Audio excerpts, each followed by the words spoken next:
என் அன்பு இறை மக்களே, இந்த தவக்கால சிந்தனையில் உனக்கு கொடுக்கப்பட்ட வேலையை செய் என்கிற தலைப்பில் நாம் தியானிக்க போகிறோம். இதற்கு ஆதாரமாக தொடக்க நூல் 2வது அதிகாரம் 15வது இறை வார்த்தை சொல்லுகிறது, ஏதேன் தோட்டத்தை பண்படுத்தவும் பாதுகாக்கவும் ஆண்டவராகிய கடவுள் மனிதனை அங்கு கொண்டு வந்து குடியிருக்க செய்தார் என்று சொல்லி, ஆண்டவராகிய கடவுள் இந்த ஏதேன் தோட்டத்தில் ஆதாமுக்கு கொடுக்கப்பட்ட வேலை அதை பண்படுத்த வேண்டும், அதை பாதுகாக்க வேண்டும். ஆனால் அந்த ஆதாம் அந்த தோட்டத்தை பண்படுத்தினானே ஒழிய அதை பாதுகாக்க அவன் மறந்து போனான். அதனுடைய விளைவு பொல்லாத பிசாசு பாம்பின் வடிவிலே அங்கே வந்து ஆண்டவருடைய வார்த்தைக்கு கீழ்ப்படியாமல் அவர்களை வழிவிலகச் செய்து அந்த தோட்டத்தை விட்டே அவர்கள் வெளியேறும்படியாய் செய்தது. இன்றைக்கும் இறை மக்களாகி உங்கள் ஒவ்வொருவருக்கும் கூட பல்வேறு வேலைகளை ஆண்டவர் கிருபையாய் கொடுத்திருக்கிறார். ஆனால் ஆண்டவர் கொடுத்த வேலையிலே உங்களால் நிலைத்திருக்க முடிகிறதா? ஒரு சிலர் கடைசி வரை நிலைத்திருக்கிறோம். ஆனால் ஒரு சிலர் வெவ்வேறு நிறுவனங்களுக்கு நாம் மாறிக்கொண்டே இருக்கிறோம். அநேகர் வேலையை தேடிக்கொண்டே இருக்கிறதை நாம் பார்க்கிறோம். இதற்கு காரணம் என்ன என்றைக்காவது நாம் யோசித்திருக்கிறோமா? தொடக்க நூலின் புஸ்தகத்திலே யாக்கோபு என்கிற ஒரு மனிதனை குறித்து பார்க்கிறோம்.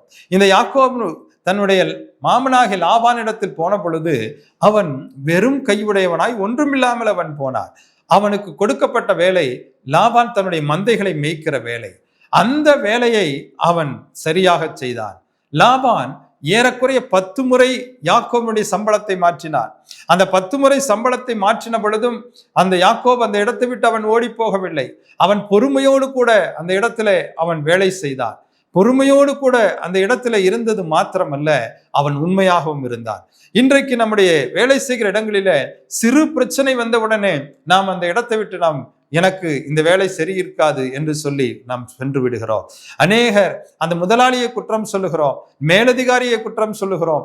என்னுடைய மேலதிகாரி என்னுடைய திறமைக்கு தக்கபடி அவர் சரியாக என்னை பயன்படுத்தவில்லை என்று சொல்லுகிறோம். என்னோடு கூட இருக்கிறவர்கள் சரியில்லை என்று சொல்லுகிறோம். இப்படி பல்வேறு குற்றச்சாட்டுகளை மற்றவர்கள் மேல சுமத்துகிறோமே ஒழிய நான் பொறுமையோடு இருந்திருக்கிறேனா, நான் அந்த நிறுவனத்துக்கு உண்மையா இருந்திருக்கிறேனா என்று நாம் ஒரு நாளும் சிந்திப்பதே இல்லை. எனக்கு பிரியமானவர்களே, இந்த யாக்கோபு நினைத்திருந்தால் 10 முறை என்னுடைய சம்பளத்தை இவர் மாற்றிவிட்டாரே, ஏன் இவருடைய மந்தைகளை நான் மேய்க்க வேண்டும்? எதனால் மேய்க்க வேண்டும்? எனக்கு என்ன சம்பளம் கிடைக்கிறது என்று சொல்லி அவன் தன் மந்தையை அவன் மேலோட்டமாக மேய்த்து விட்டு அவன் சும்மா இருந்திருக்கலாம். என் எஜமானன் பார்க்கவில்லையே என்று சொல்லி அவன் அஜாக்கிரதையா இருந்திருக்கலாம். ஆனால் யாக்கோபு அப்படி இருக்கவில்லை. என்னை ஆண்டவர் பார்க்கிறார், எனக்கு கொடுக்கப்பட்ட வேலையை நான் உண்மையாய் செய்ய வேண்டும் என்று சொல்லி அவன் உண்மையாய் அதை செய்தான் என்று சொல்லி பார்க்கிறோம். இதன் விளைவு என்ன? யாக்கோபை ஆண்டவர் ஆசீர்வதித்தார். அவனுடைய பொறுமையையும் அவனுடைய உண்மையும் கண்டு ஆண்டவர் அவனை ஆசீர்வதித்தார். அவன் 2 பரிவாரங்களுக்கு தலைவனாகும்படி, அதற்கு உரிமையாளனாகும்படி ஆண்டவர் அவனை உயர்த்தினார். இன்றைக்கு உங்களுடைய வாழ்க்கையை நீங்கள் சற்று யோசித்து பாருங்கள்.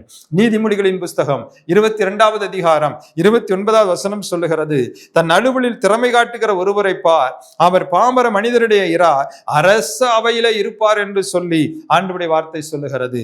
இந்த திறமை காட்டுகிறது என்றால் என்ன? உங்கள் வேலையை சரியாய் செய்கிறது, அதை உண்மையாய் செய்கிறது. இந்த தவக்காலத்துல நீங்கள் முயற்சி எடுங்க. நான் ஆண்டவருக்கு முன்பாக கொடுக்கப்பட்ட வேலையை எந்த மனிதன் பார்க்கிறானோ இல்லையோ நான் சரியாக செய்வேன் என்கிற ஒரு முடிவெடுங்கள். ஆண்டவர்களை ஆசீர்வதிப்பார், அதே இடத்தில் உங்களை உயர்த்துவார். ஆமேன்.